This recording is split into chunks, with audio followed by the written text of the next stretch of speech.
Well, today we witnessed a partial solar eclipse here in Atlanta. Parts of North America that were in the path of totality went completely dark. Yeah, this is really cool. Thanks for joining us tonight. I'm Ron Jones. And I'm Faith Jesse, in for Jennifer Bellamy this evening.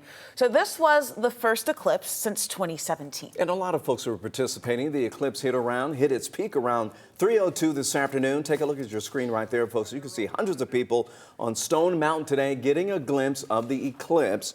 Now, we spoke with folks after the eclipse was over, and this is what they had to say. That's almost like a once-in-a-lifetime thing. Looks like a second grader trying to draw the moon. By the way, the next eclipse is set for 2044. Chief Meteorologist Chris Holcomb is live at the Telus Science Museum, where he has been tracking the solar eclipse all day long. And Chris, what are people telling you about what they witnessed today?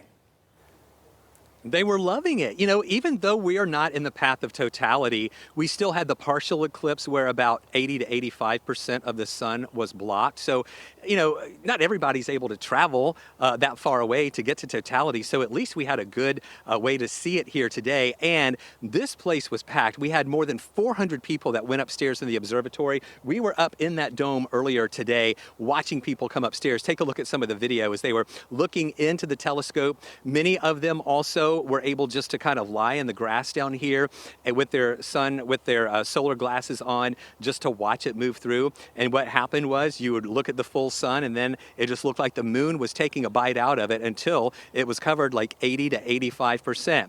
And even though, again, it was a partial eclipse, it doesn't happen that often. So you got to take advantage of it whenever you can.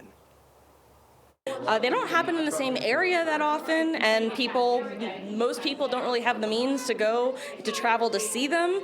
So even though it's not totality, it's still something that we're not going to see for a while. And everybody here was really enjoying it. They said it was worth waiting in line. And I mentioned more than 400 people upstairs. There were about more than 1,700 people here on campus viewing the eclipse. And we were kind of keeping our fingers crossed with our cloud coverage today. We did see just a few clouds every once in a while, but for the most part, the day was sunny and we had really good visibility of the eclipse. Now, things are about to change though, and the timing is actually working out pretty well because now that the eclipse is over, the clouds are starting to move in, and we will eventually see some rain that's going to be moving our way too. Take a look at what we're watching out there right now, where you see the forecast for tonight. Clouds increasing tonight. Temperatures moving from the 70s into the 60s this evening and then into the 50s by morning. During those overnight hours, though, we're going to see the rain beginning to move in. And tomorrow's going to be pretty wet for a big part of the day. And then later on this week, we're not only talking about rain moving in, but even the potential for some stronger thunderstorms. We're going to have that new timing for you coming up in just a few minutes.